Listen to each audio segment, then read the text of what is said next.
I would like to start today by taking a few moments and reflecting on the concept of what is an expectation, the concept of expectation. What is expectation?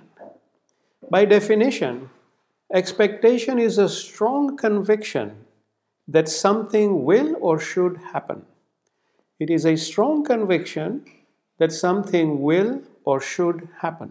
I think that even by definition, expectation has an inbuilt arrogance because we all know that none of us knows what's going to happen 1 second from now.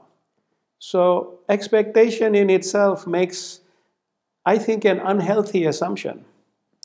And our expectations are our greatest challenge today and a source of endless conflict and heartache in our lives. We have expectations of one another. I helped you, so I expect you to help me. Why? What happens if I cannot meet your expectations? We have expectations of our family and loved ones. I raised you as my child, and so I expect you to look after me. I expect you to make me a priority in your life at all costs. Marry only who I approve, etc., etc. Why? What happens if the child cannot meet your expectations? You are my friend, so I expect A, B, and C, and D from you, including things that may be unreasonable, because our friendship has value, and I put a price on it. Why? What happens if I cannot meet your expectations? Why can't friendship just be? Or expectations at our place of work. I work here, so I expect my colleagues to treat me a certain way and to do things that I deem appropriate. I expect the company to do this, that, and the other. Why? What happens if the company cannot meet your expectations? We have expectations of our community. I belong to this community, so I expect its members to be there for me and to treat me in a manner I deem appropriate. Why? What happens if they cannot meet your expectations? The owner of this company where I work is a member of my community, so I expect to be treated differently. Why? What happens if he or she cannot meet your expectations? Just because you belong to the same community, why do you have different expectations? Why would you not expect to be treated the same as all the other employees? These are very real situations we see in daily life. Then we have expectations of our environment. I expect fresh air, clean water, and to receive everything I need from the environment. For this is my right. Why? Who gave you that right? And our whole world, for that matter, you can fill in all kinds of expectations that you've come across here and make a list. Even John F. Kennedy said, "Ask not what your country can do for you, but rather what you can do for your country." Now, in all the things I've just said, what was the one common word you heard everywhere? And it is the word or the letter I. And therein lies our problem. I expect. Expectation is a terrible space to be in, actually, especially for those we impose it upon. We take away the freedom of our loved ones, family, children, colleagues. How many times do we hear parents who complain about their children not doing their bidding? Think of the pressure these children have to live under. When we have children, they do not belong to us. We are simply their custodians for a while. So why then do we treat them like we own them? Why do we take away their right to live the way they wish, to marry who they wish, raise their children the way they wish? I mean, we've had our chance at life. Why not let them have their chance? And expectation in children, too, works in the reverse. So it's not just the parents. They expect their parents will give them everything, whatever they want, and I use want in inverted commas, regardless of how difficult the parents' circumstances may be. And if they don't get what they want, there go the tantrums, there start the problems. So we have to help teach them lovingly how to tone down and manage their expectations. And if we do so, they will have a much happier and fulfilled life ahead. You see, in a nutshell, my dear friends, expectation is like a cancer in most relationships. And the more you give it life, the faster it'll spread. And believe me, we have all lived under the cloud of expectations. Nothing new, I'm telling you. And we face it every day in our lives from others. And it's not fun. So why give expectation any life at all? There's a saying in my book, Be and It Is, which you listen to usually before we start the classes. If you make no appointments with fate, then there can be no disappointment. So if you make no appointments with fate, then there can be no disappointment. So if you have no expectations, then you will never be disappointed. Heaven only knows how many ways we all lash out when someone disappoints us. We stop talking to them, turn cold, or act like beaten puppies and victims, or tell others about it to make ourselves feel better, or rub it in their face the next time they need something from us. This is what expectation does. It's all an unhealthy cocktail that we are a part of. The good news is that expectation is born in our material world, in the material consciousness, which we have all created through our thoughts. So it will all end here when we leave. Expectation is off the material dimension. But in the process, we will leave behind a trail of misery for others, rest assured. Now in Be and It Is, there is another beautiful insight called giving, which says, when a tree gives its fruits, it expects nothing in return. When the sun brings us light and warmth, it expects nothing in return. When water quenches our burning thirst, it expects nothing in return. Why then can we not give freely of ourselves without expecting something in return? So think about your expectations. Are they fair? Are they reasonable? I'm not suggesting that you put up with lack of courtesy or you put up with bad behavior. No, not for a moment. I'm not suggesting that. But what I am saying is go deeper and examine your relationships and how your expectations have influenced them.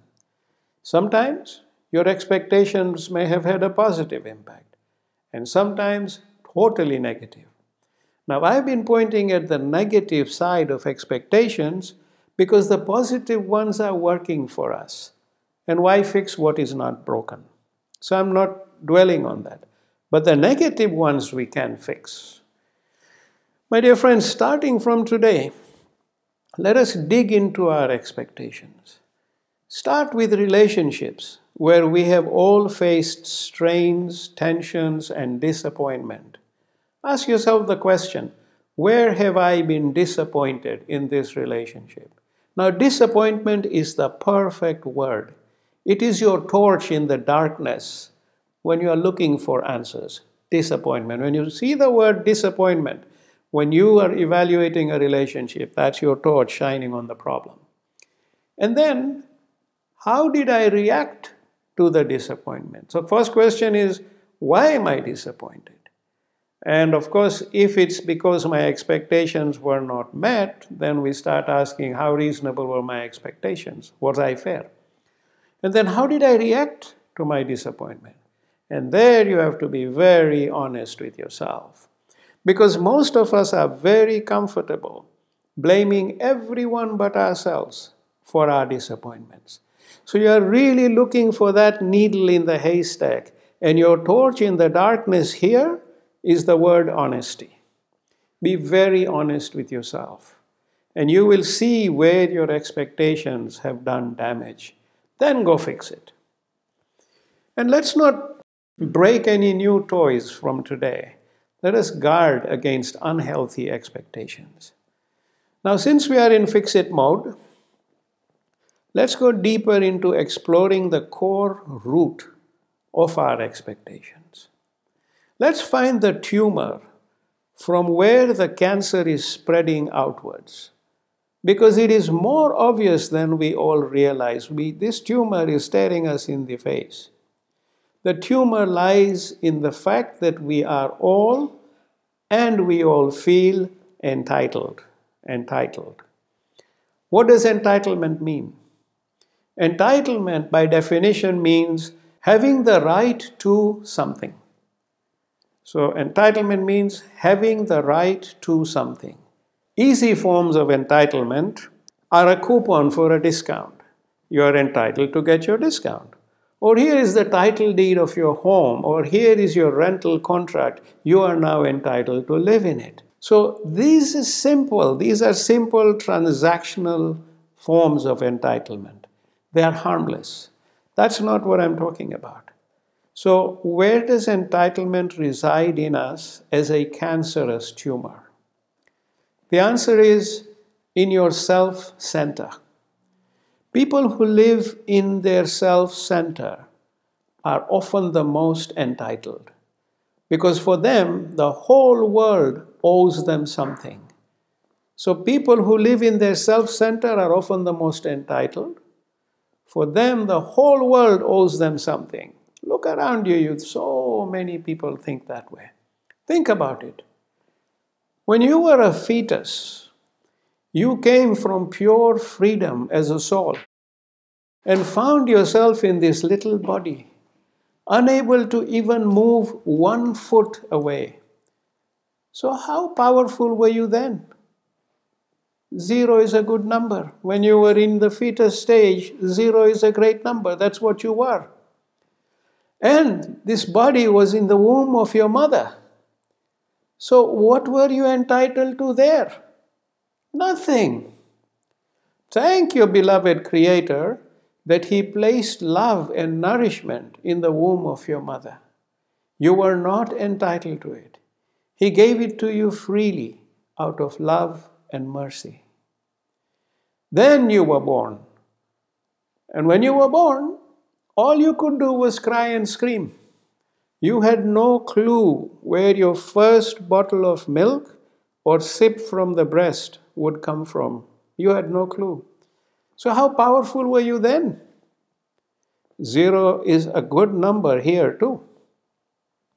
But just like your loving Creator nurtured your mother's womb with love and nourishment, He made sure also that you got your milk. And He has nourished you to this day. Your bottle has always come to you from Him. Nothing has changed. You have just learned to worry about it, or you have come to believe that you are entitled to it. Is all this really your right to have? 0 may still be a good number to stick to, I would say.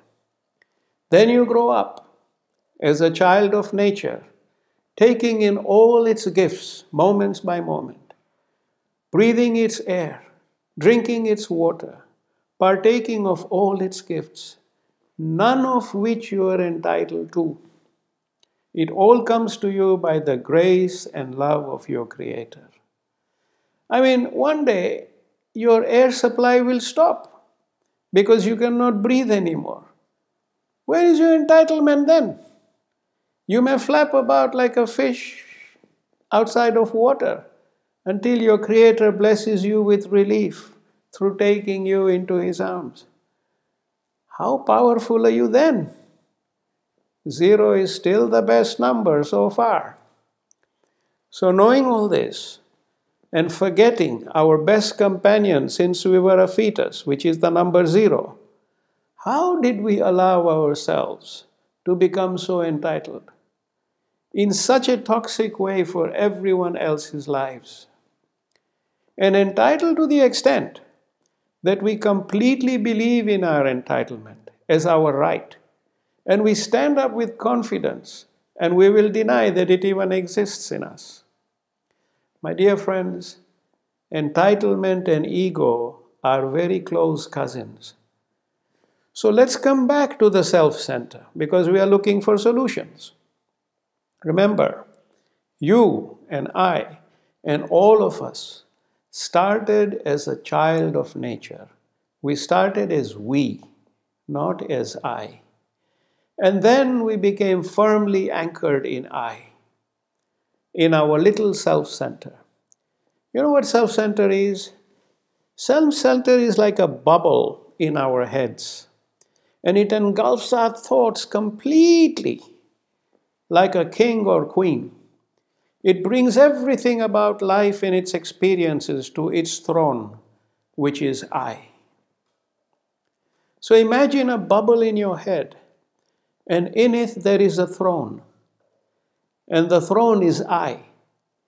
That's the tumor we need to remove, because that bubble only allows us to see I. How does this affect me? How does this benefit me? How can I profit from this? What have you done for me lately? Me, me, me. And from this bubble emerges our thoughts and attitudes that are filled with expectation, which we then unleash upon all others. God help them. Being self-centered is more normal today than it has ever been. And in this world of living in a cocoon with social media, where people even have less physical interaction with each other, even unknowingly, people become more and more and more self-centered.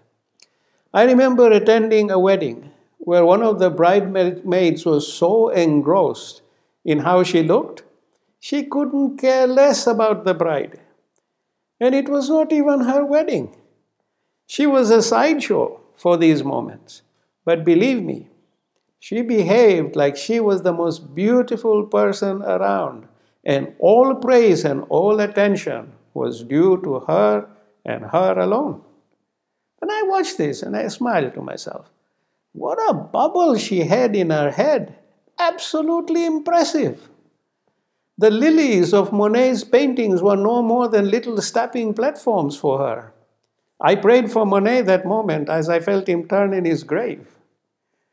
But all jokes aside, my dear friends, our bubble of self-centered today in our world is a source of great pain for all of us. It's actually shaping our lives in a way which is not healthy. So how do we remove it? Very simple. Remember your friend, the number 0. You see, 0 has worked with you all along. You've just forgotten 0. So take a moment and close your eyes. Close your eyes and breathe freely just for a moment. And imagine this bubble in your head, the command center of everything. And in this bubble, there is a golden throne.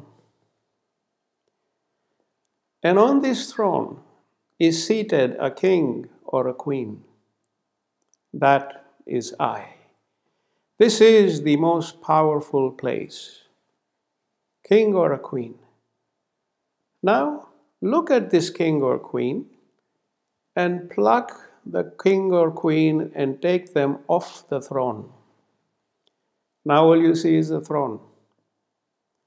Then you take your friend, the number 0, a nice big number 0, and place it on the throne. What have you done? You've let go. Then this number 0 begins to melt into all the walls of the bubble. And a moment later, there is no bubble. You have no self-center. You are back like that child of nature. You've got your wings back. You can fly. You can be happy. You can be at peace. You can live as we. You can be oneness.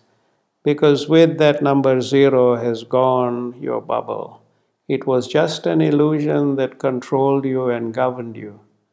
Really, it had no value, was just a source of pain. It's gone. And the next time you find yourself feeling like there's a bubble, go in, take that king or queen out, place your 0 and let it melt away the walls of your bubble. Because the bubble is only an illusion. So you can open your eyes. Breaking the self-center removes the tumor, my dear friends. And you start to see life and everyone around you as we. So your thoughts and actions will take them all into consideration. Because you are no longer I, you are we, you are oneness. And that's where you go back to the point of when you were a fetus. You go back to realizing that it was the love and nurturing of your Creator that carried you through pregnancy and delivery. And this very love has held you up through to today, like a parent holds his or her baby. You are the child. You are the fragile one. You are the 0. So be grateful to your Creator and remember, all praise is due to your Creator. All the scriptures tell us this.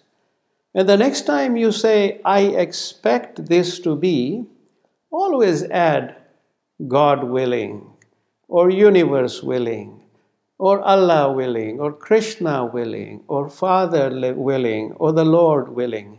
Whatever name you believe in, attribute everything to your Creator. You are what you are because of His grace and love and blessings. And so, my dear friends, let us conclude today by adding a small change to our vocabulary. Rather than say, I expect this to be, let us say, I hope this to be so. Because the moment you use the word hope, you engage the roots of your faith. You place your Creator between you and your expectation and accept whatever outcome He grants. So let us replace the word expect with the word hope. And let us submit everything to the will of our Creator, because remember, we started at 0, we are 0, and we will complete life as 0. In this way, my dear friends, you and me and we will all have a life filled with gratitude and enlightenment. And you will become the instrument through which the love and light of your Creator will flow through all those who you encounter. And that, my dear friends, is a life truly worth living. And even in your meditation, when you go past oneness and you go into linkage, leave all expectations. You are not entitled to discover the light you are seeking. You have no right. Without expectation, without entitlement, just like you have lived like the instrument of the Creator, open yourself in meditation and wait to be blessed with the light. Don't expect, hope. And if you hope, I pray it may be.